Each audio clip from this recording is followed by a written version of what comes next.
Good morning, Cardinals fans. It's Victory Monday around here. Certainly something we can get used to. Let's do a quick roll call. I'm Lisa Matthews, Jody Jackson, Felipe Corral, and Kyle Odegard. What's your username, Kyle? You look like you're ready for a little Fortnite competition here. I tried looking cool last week with the AirPods, and apparently the audio was horrible. So now I look bad, but at least you can hear me. You look super, super cool, super millennial right now. Well, let's get right into the main dish. Cardinals get the convincing win over the Washington football team on Sunday, 30-15. And now they are 2-0 for the first time since 2015. Definitely something that we can get used to around here, talking about victories. Defensively, they pitched a shutout in that first half, and on offense, it was all Murray magic. Kyle, your biggest takeaway on yesterday's win?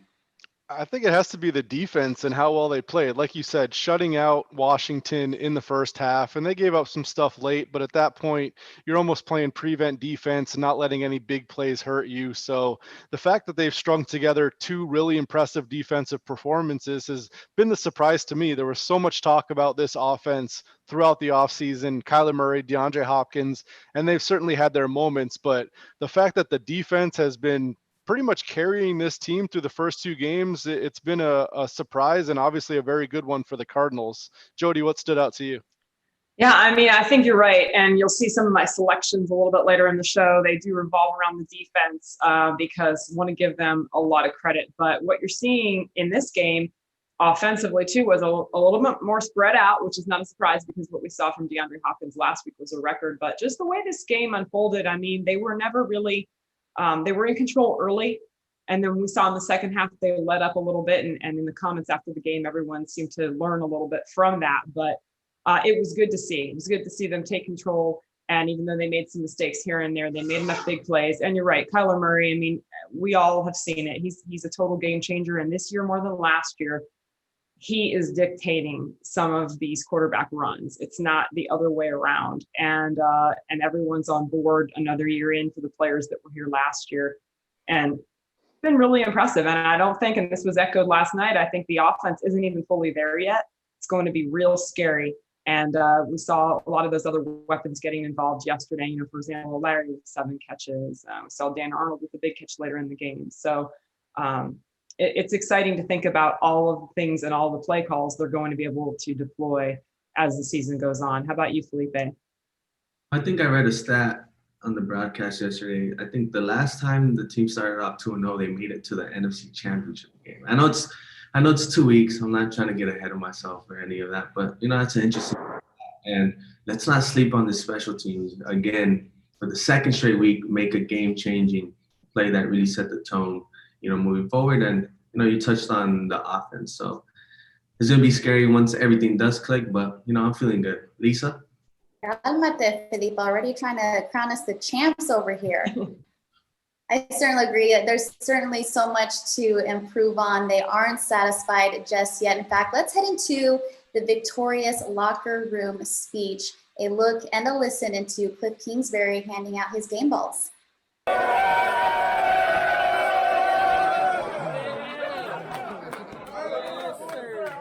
Hey, congrats on the win, fellas. 2 things I felt today. I felt going in, we were super confident. Y'all felt that, right? There was no way we weren't winning that game. I also felt leaving that field, we're not satisfied. We can play so much better. Everybody understand that? So much better. Just little things here and there. But that's a hell of a job finding ways to win, right? Hell of a job. Let's keep grinding. I got 2 game balls. First one, all right, want to give to Larry Wilson's family. We lost one of the all-time great Cardinals, so we'll hand this to him. Great job getting the win for him. Family. And the second one for his birthday. Defense, y'all gave him a hell of a birthday present. BJ. Hell of a coach, even better man. BJ. Here That's why you want to shout out. Hey, we know what it takes each and every week to come out here and get dubs. Let's continue to do that, man. Cards on 3. 1, 2, 3. A little birthday present for Vance Joseph there, who said it himself. I'm a much better coach when I have the playmakers. And Kyle, we talked about it in post game, just the instant impact some of these guys, especially on the defensive side of the ball, have made early on here in 2020. Yeah, I think Jordan Phillips has been a huge addition. Pro Football Focus came out with their grades after the game, and his pass rushing grade for week 2 was tied for the second best on Sunday in the NFL with, Myles Garrett and some of these other elite pass rushers. It was only 1 week, but this is the type of thing they wanted in free agency, was getting a guy who could get after the quarterback consistently on the interior of the defensive line. And then Devondre Campbell too had a really nice game. All right, guys, it's now time to choose our favorite moment from the game. There's lots to choose from, and that's my jam. Kyle, who you got? My pick is Andy Isabella and the 54-yard catch for him. And that play personifies what the Cardinals want from Andy Isabella. DeAndre Hopkins is a great player, and Larry Fitzgerald is a great player, but they're more intermediate and short route type guys. Andy Isabella is the one that can take the defense and go over the top against them. And he showed that on that play, and working him in will be interesting to see how that goes, because the Cardinals have a lot of guys at receiver that need to get the ball. And Andy Isabella is 4th on that pecking order, but even if it's 2 or 3 catches a game, if he can have that type of impact, it really opens up the offense. Yeah, I think it's going to be fun to see what happens with Isabella and how he's used throughout the year. With Devondre Campbell, though, and I know you guys, I kind of targeted him early as far as to talk about on the show because he had such a great game yesterday, 10 tackles, and we're really seeing from him, which is what we heard about when the Cardinals signed him. The word was, okay, look, you're going to have, in particular, a better time with covering tight ends. That's been an issue. He can cover pretty much anyone out there. You're seeing this big guy run at 6'3", 230, and he is able to do so much out on the football field right now. So the 10 tackles yesterday, he was all over the place making plays. And that is just, Vance Joseph, happy birthday, okay? A great effort from the whole defense, but also having a guy like Devondre Campbell, when he talked about the weapons that he has now on defense and the guys that are versatile, I think he's leading the pack because it just changes the way that you can create matchups out on the field for the defense. And I think we saw Washington.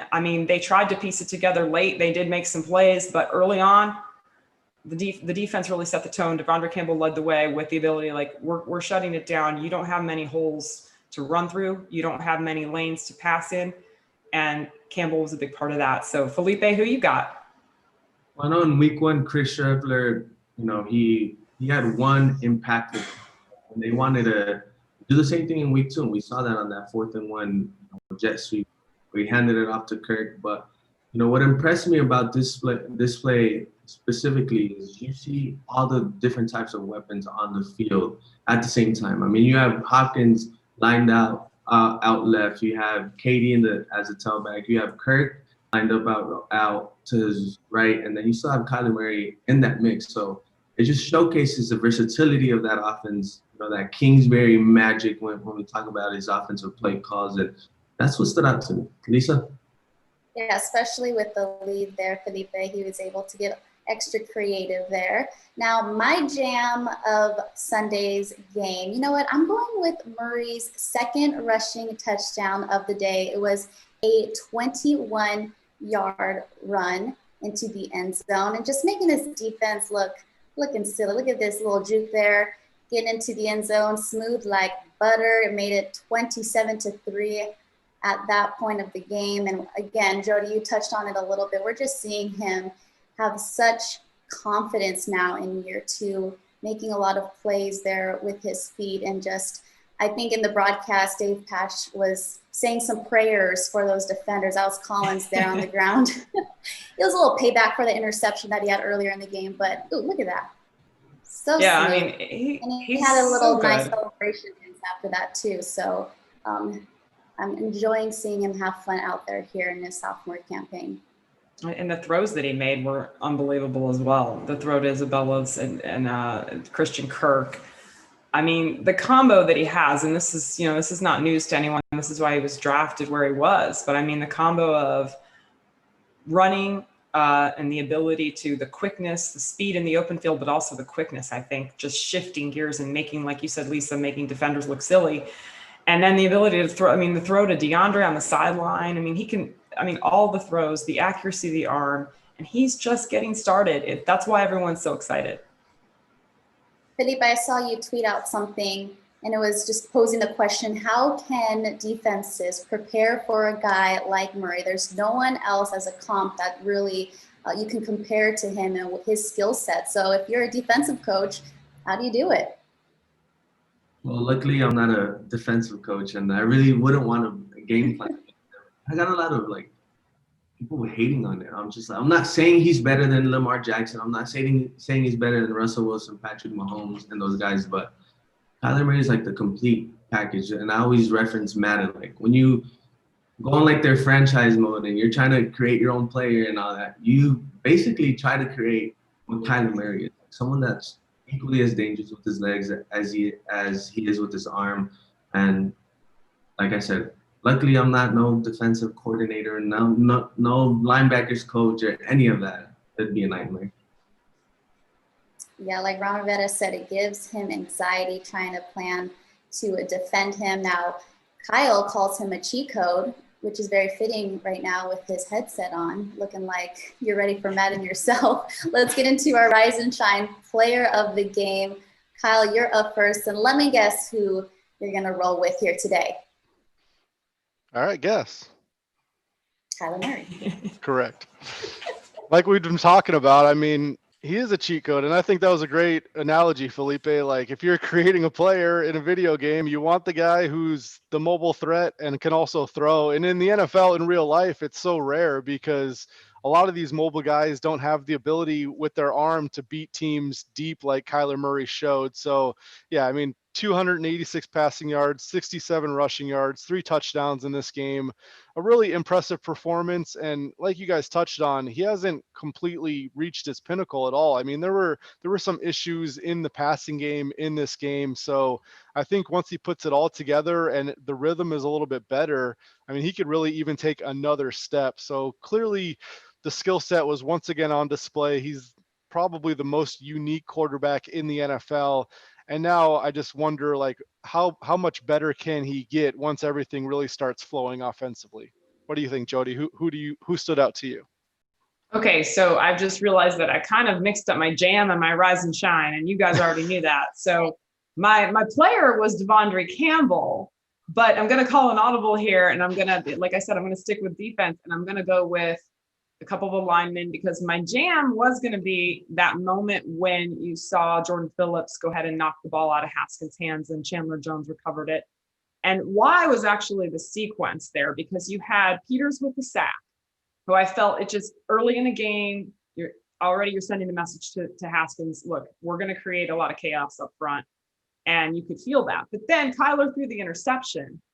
And then the very, next drive, then they get the ball back, but you've got the Phillips forced fumble and Jones recovering it. So I'm kind of recovering myself, but there you go. That's I'm sticking in the vein of defense, and between the game that Campbell had and the way that this D-line created a lot of disruption up front, I felt like the Redskins really couldn't get anything going until that second half when admittedly the Cardinals, had a bit of a letdown. And, at that point, when you're in control of the game, that's what's important. It's important to set the tone early. And I feel like they did that up front. And these are guys, again, new additions. You've got, you had Chandler Jones, who's literally the best pass rusher that you could, the best in the league, in my opinion. And then you add Phillips, who adds that in the middle. And then you've got Devondre Campbell at the linebacker spot. So just giving all the love to the defense guys. And it's kind of it's literally a scramble here, right? It's got some eggs, I've got some sausage, I got some mushrooms and peppers. I'm just throwing it all together. It's all you can eat right now. Yeah. So Felipe, what about you? Rise and Shine player of the game for you. You know what? I'm a little disappointed because last week we did these cutout there, we wrote down our person. Oh, I forgot. I was I kid you not, I was being very detailed, and I was filling in the gaps, making sure my handwriting was good and all that. And then you guys didn't even use it. I think that's what threw me off today. I didn't do my coloring today and put the name on the paper. I spent 5 minutes coloring in all my letters and all that. You stuff. get a gold star and an A+. Keep it up, Felipe. It looks great. Hold it up. I appreciate it. I got the whiteouts. There you go. I was supposed to pick one player, but when you have 8 different players that got a reception from Kyler Murray, and I say players because you throw in Chase Edmonds and Kenny Drake in that mix, and you have 4 players who had more than 50 receiving yards, and then you had 3 receptions of 25 yards or more. It's just everyone deserves a love, just like the defense does. And when you have all those weapons out wide, you have a cheat code like Kyler Murray. I mean, that's it. Going back to Madden, when I'm in my franchise mode or something like that, I'm trying to build my team.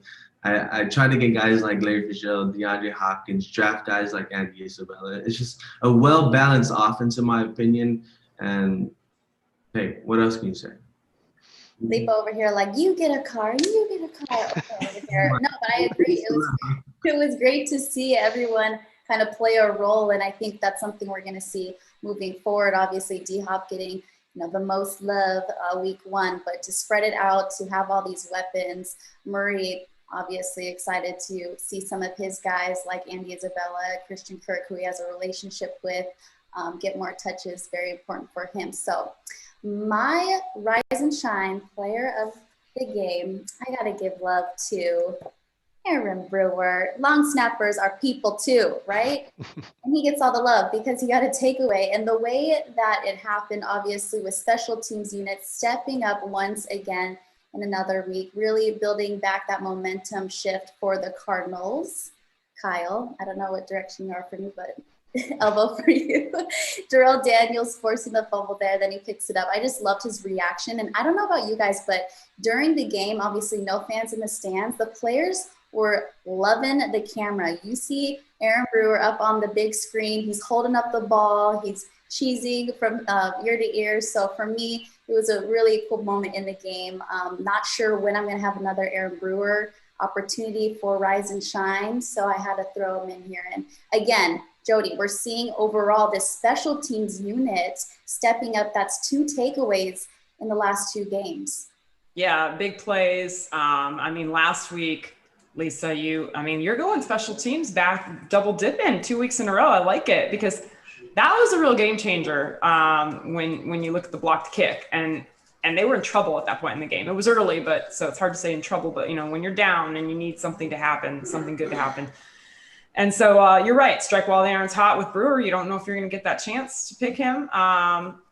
Zane Gonzalez, I was thankful he made that kick. It was real close, but shout out to Zane, who was a big part of the show last year. So good to see him getting back on track. So and special teams is much improved. Every year it seems to get better, and it's so important. I mean, again, when you look at this team, Felipe's got me thinking ahead a little bit.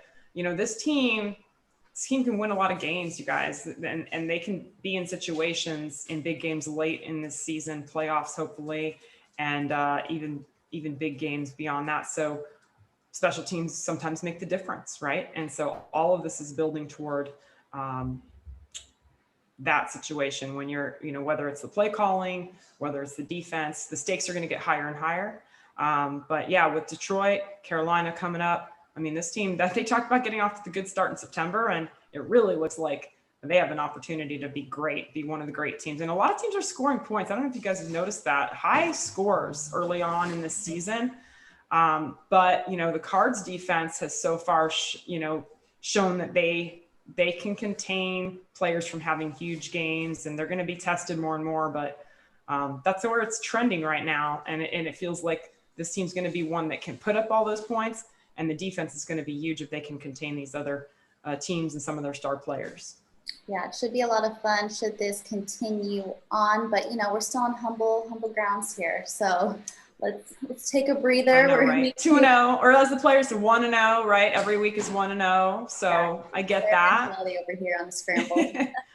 Before we wrap things up, we are going to have Kyle bring home the bacon in this edition of Morning Scramble. Kyle, what is sizzling on your mind? You like that? That was good.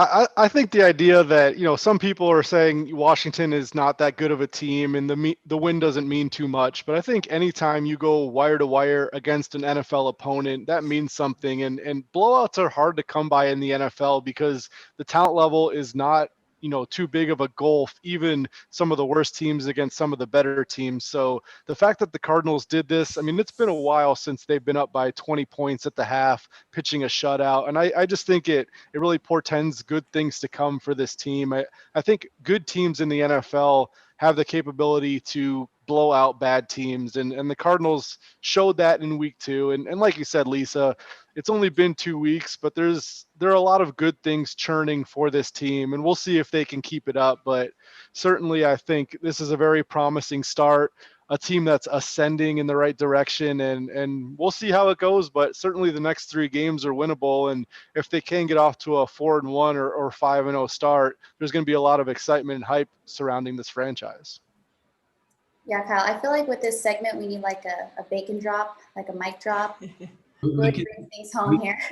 we can see Kyle eating some bacon too. I would have loved to see that. His gaming headset with some like bacon on the side, some orange juice. It would have been full circle, Kyle. You'd be looking at like a 12-year-old Kyle there, munching and gaming. And Funny thing is, I don't even play video games. I guess I got to start now. It's more like Jake from State Farm. Felipe has me wanting to play Madden now, and I'm like, my son was saying he's got to get the new one, because I was watching him play the other day, and it was, like it's not Kyler with D-Hop, I want to see that on Madden. Gotta get the new one. Come on, Jody. Gotta get the new one. I know. Let's go. All right, guys. The next course, Lions are up next. It's another home game for the Cardinals. Can they go 3-0 to start the season? We shall see. Thank you all for joining us here on the Morning Scramble. We're here every morning following a game on Facebook and YouTube. We will see you next week. Have a great day, everyone.